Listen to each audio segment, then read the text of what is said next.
Hello friends, परीक्षा समाधान पे आपका स्वागत है। जैसे कि हमने सिंधु घाटी सभ्यता का पहला वीडियो खत्म किया था, जिसमें हमने देखे थे सिंधु घाटी सभ्यता की क्या क्या विशेषताएं थी। अब हम इस वीडियो में देखेंगे कि सिंधु घाटी सभ्यता में कौन कौन से प्रमुख नगर थे और उन नगरों की विशेषताएं क्या थी। तो आइए शुरू करते हैं। पहला नगर हड़प्पा।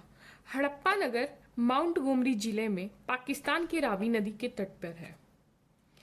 तो कहाँ पे है? माउंट गोमरी जिले में, पाकिस्तान की रावी नदी के तट पे। जिलों का नाम याद रखना है। और नगरों की खोज किसने की? तो हड़प्पा सभ्यता की, हड़प्पा नगर की खोज सबसे पहले 1921 में दयाराम साहनी द्वारा की गई, जैसे कि हमने पहले भी देखा था। अब इस नगर की विशेषता क्या है? ये सिंधु घाटी सभ्यता की दूसरा सबसे बड़ा नगर है। पहला कौन सा नगर है? मोहनजोदाड़ो, जो हम आगे पढ़ेंगे। अब यहाँ देखते हैं, हड़प्पा में दो दुर्ग पाए गए, एक ए बी दुर्ग और एक एफ दुर्ग।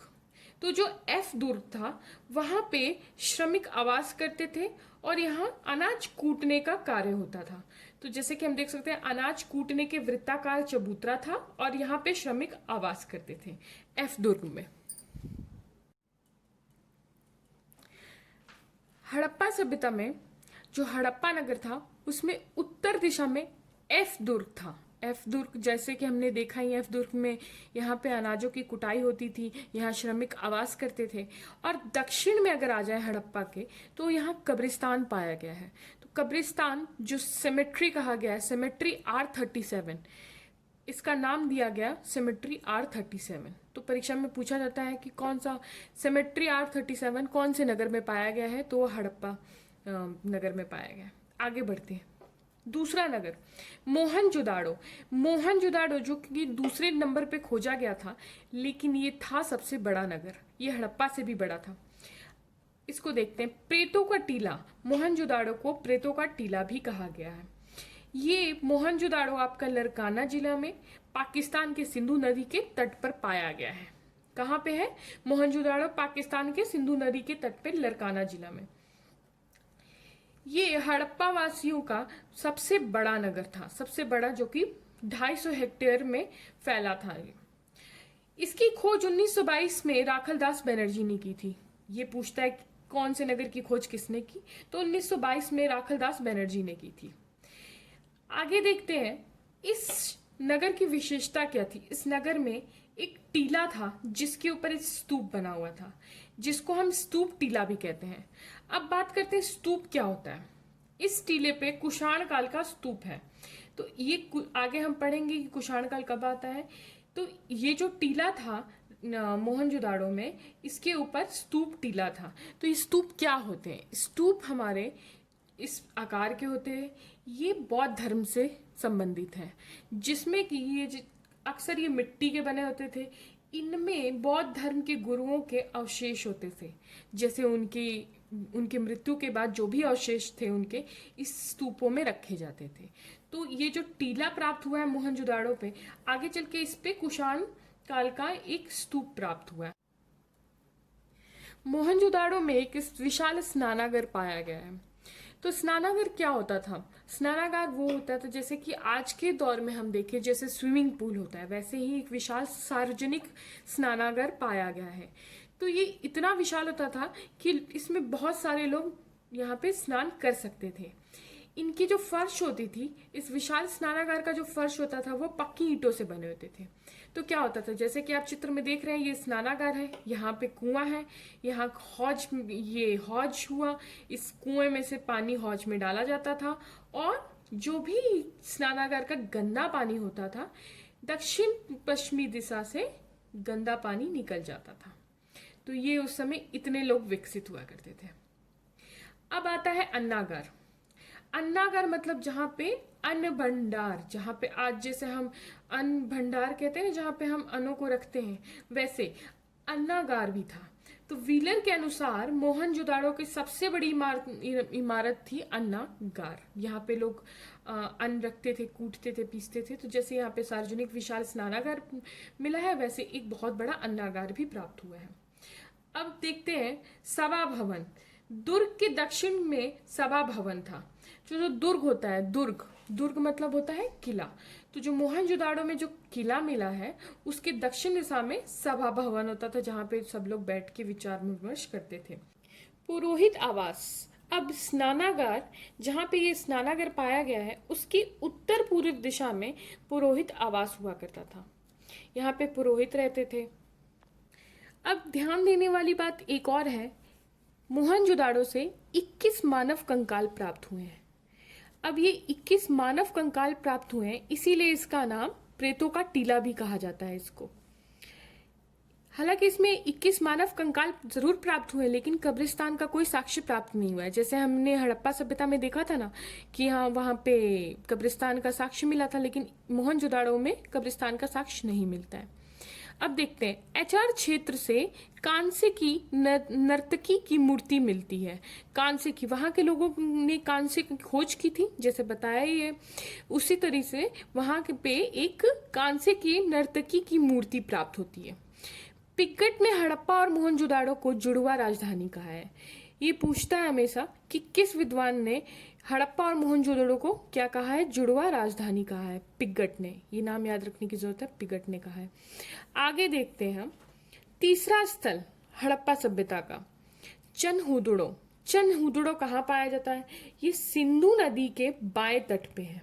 ठीक है, अभी तक हम जितने भी नगरों की बात कर रहे हैं ये सब पाकिस्तान प्रांत में पाए जाते हैं।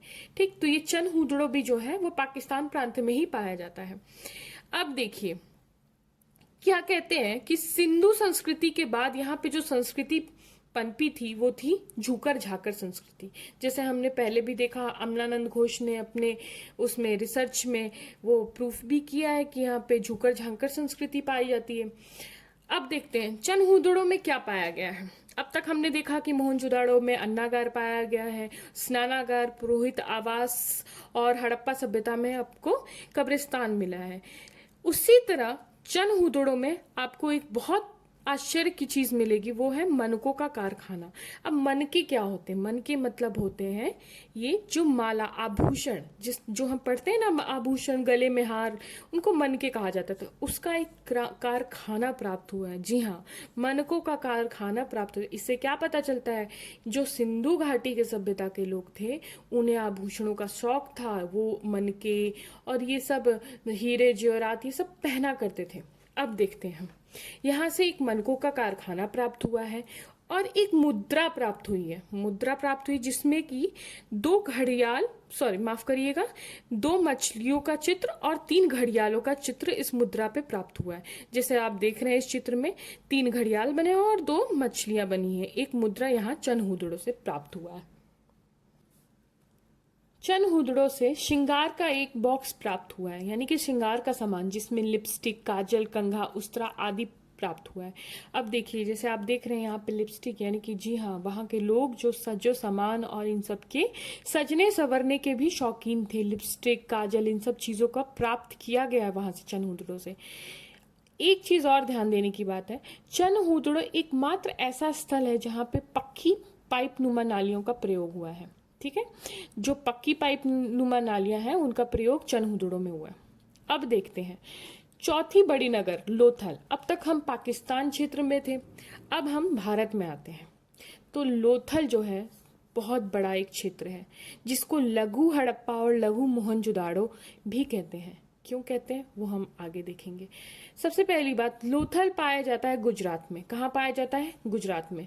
तो जैसे कि आप देख ही रहे हैं कि गुजरात में अभी क्या है, गुजरात तो समुद्र के किनारे है ना, समुद्र के किनारे है। कठियावाड़ा जो समुद्री पोर्ट है वहां पे, तो उस समय भी ये पोर्ट हुआ करता था। ठीक है, तो जो गुजरात क्षेत्र था लोथल, वो बंदरगाह के लिए प्रमुख था। तो उस टाइम जो बंदरगाह का नाम था वो था गोदीवाड़ा। ठीक है, गोदीवाड़ा कहा जाता था।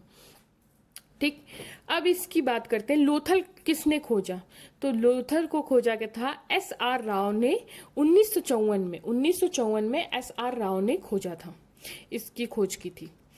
अब यहाँ क्या क्या प्राप्त हुआ है देखिए, जैसे हम चनहुदड़ो में देखते हैं ना मनकों का कारखाना, यहाँ भी सेम वैसे ही मनकों का कारखाना प्राप्त हुआ है। और एक चीज और, यहाँ पे समाधियां मिली हैं। तो ये समाधियां किसकी मिली हैं? ये औरतों की मिली हैं। तो इससे सती प्रथा का अनुमान लगाया जा सकता है। लेकिन अगर आपसे पूछे कि क्या सती प्रथा प्रचलित थी, तो ऐसा अनुमान लगाया जा सकता है, लेकिन ये प्रूफ नहीं है। अगर प्रूफ कब कोई पूछे तो ये सातवाहन वंश से अभिलेखों से प्राप्त हुआ है। सबसे पहला सती प्रथा का प्रमाण वहीं से मिलता है। तो ये अनुमान लगाया जा सकता है क्योंकि यहाँ पे 3 औरतों की समाधियां मिली हैं। ठीक, अब आगे बढ़ते हैं। कालीबंगा, चौथा बड़ा नगर कालीबंगा। कालीबंगा का क्या अर्थ होता है? कालीबंगा का अर्थ है काले रंग की चूड़ियां। कालीबंगा का अर्थ है काले रंग की चूड़ियां।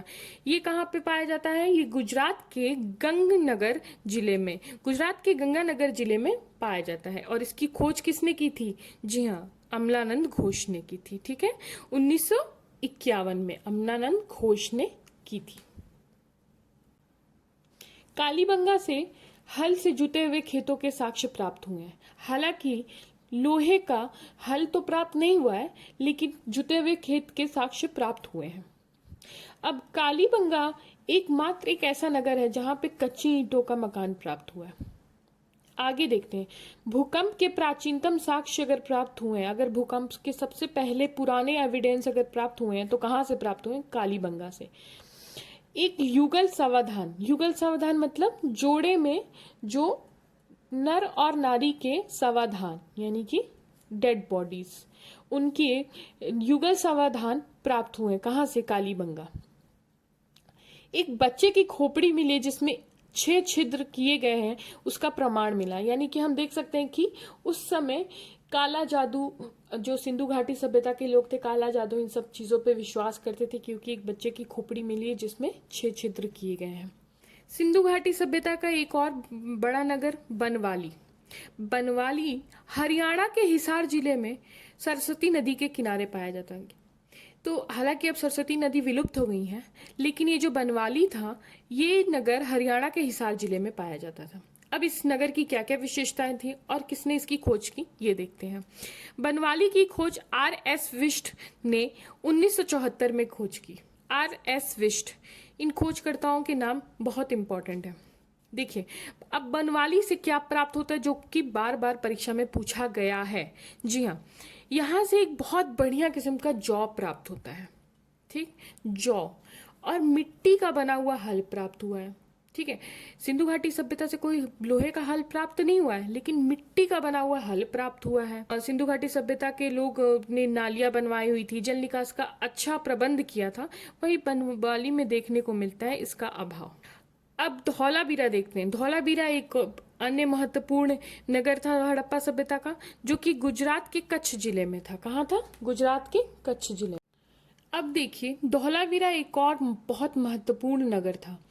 अगर हम बात करें कि भारत में सबसे बड़ा नगर हड़प्पा सभ्यता का कौन सा था, तो कौन सा होगा? लोथल। और वही दूसरा बड़ा नगर की बात करें तो हमारा धौलावीरा। अब देखिए, धौला का अर्थ क्या होता है, वीरा का अर्थ क्या होता है? धौला मतलब होता है सफेद, ठीक है, और वीरा मतलब होता है कुआं। इसलिए इस नगर का नाम पड़ा धौलावीरा। अब ये नाम क्यों पड़ा वो हम आगे देखेंगे। देखिए, श्री जेपी जोशी ने इस नगर की खोज की, ठीक है, 1967 में। यहाँ पे एक टीला पाया गया है, धौलावीरा में एक टीला पाया गया है जिसमें एक पुराना कुआं प्राप्त हुआ है। टीले के ऊपर एक पुराना कुआं प्राप्त हुआ है। समझ में आया अब इसको क्यों धौलावीरा के नाम से जाना जाता है? क्योंकि वीरा का अर्थ होता है कुआं। तो जो टीला प्राप्त हुआ है वो उसके ऊपर एक बहुत पुराना कुआं प्राप्त हुआ है। देखिए, जैसे मैंने अभी बताया आपको, भारत में दूसरा सबसे बड़ा नगर था सिंधु घाटी सभ्यता का। ठीक है, अब देखते हैं अब और क्या क्या इसकी विशेषता थी। एक क्रीड़ागर, क्रीड़ागर मतलब होता है खेलने का स्टेडियम, जिसे हम स्टेडियम कहते हैं। क्रीड़ागर, एकमात्र क्रीड़ागर प्राप्त हुआ है यहाँ पे। कहाँ पे? पूरे सिंधु घाटी सभ्यता में अगर कोई पूछे कि क्रीड़ागर कहाँ प्राप्त है, तो आप कहेंगे धौलावीरा में। समझे आप? तो धौलावीरा एकमात्र क्रीड़ागर प्राप्त हुआ है यहाँ से। और जलाशय, एक बहुत विशाल जलाशय, पानी जमा करने के अद्भुत क्षमता वाला एक जलाशय का निर्माण कराया था इन लोगों ने। जो जैसे आज हम देखते हैं वाटर हार्वेस्टिंग होती है, जो संरक्षण करते हैं, हम जल संरक्षण पे इतना ध्यान देते हैं, वो सिंधु घाटी सभ्यता के लोग उस समय से इस चीज़ों के लिए परिचित थे। और उस समय उन्होंने जल संसाधन और जल संरक्षण का वो खोज कर रखा था। तो देखिए उन लोगों की सोच कितनी विकसित थी। ठीक है, तो ये जल संरक्षण की तकनीक जानते थे कौन? सिंधु घाटी सभ्यता के लोग संरक्षण की तकनीक जानते थे। इसी के साथ आपका प्रमुख नगर समाप्त होता है। अब हम आगे देखेंगे सिंधु संस्कृति की विशेषताएं क्या क्या थी।